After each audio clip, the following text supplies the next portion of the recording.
Today's devotion is the parable of the persistent widow, coming from Luke 18, starting at verse 1. It says, He told them a parable to the effect that they ought always to pray and not lose heart. So, we know what the parable is about. It says it right there. But we're going to tell the parable anyway. He said, In a certain city there was a judge who neither feared God nor respected man. And there was a widow in the city who kept coming to him and saying, Give me justice against my adversary.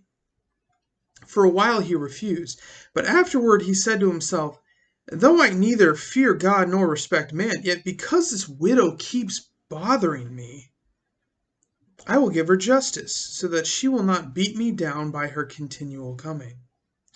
And the Lord said, Hear what the unrighteous judge says. And will not God give justice to his elect, who cry to him day and night? Will he delay long over them? I tell you, he will give them justice to them speedily. Nevertheless, when the Son of Man comes, will he find faith on earth? So, persistence in prayer. There's this reality, right? That this judge who did not fear God, right? So you couldn't say, well, he was just because he knew that God expected that out of him. He didn't fear God. He didn't respect man. He didn't care what people thought about him. He didn't care how he was regarded. But because the widow kept coming to him, he was like, okay, so she stops, so she leaves me alone. I'm going to do this. I'm going to give her justice. And I think what is important is this detail that give me justice against my adversary.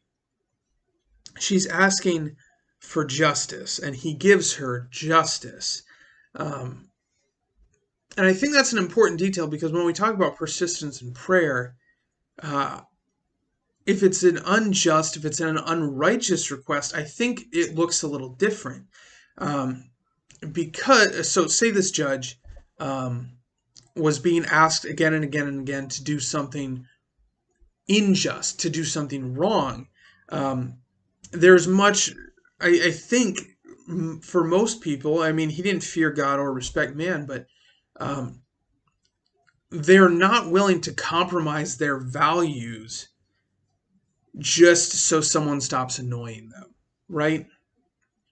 And we can get into a conversation about peer pressure and all that kind of stuff, but I think it's an important detail because the reality is if we are going to God again and again and again and again for something that is wrong, for something that is not actually good for us, or for something that is against his will, he's not going to cave just because we're annoying him.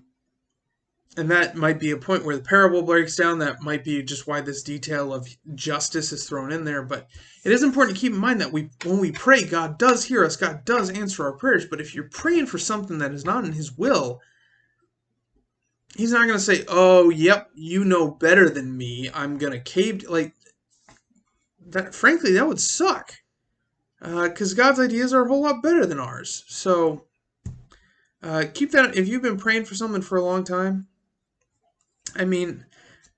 there's a possibility that God is saying no. He's saying this is not the time, or this is not the thing for you. So, but the core of this parable isn't pray for the right things. The core of this parable is be persistent in your prayer and have hope in your prayer. So with that, brothers and sisters, go in peace. Serve the Lord.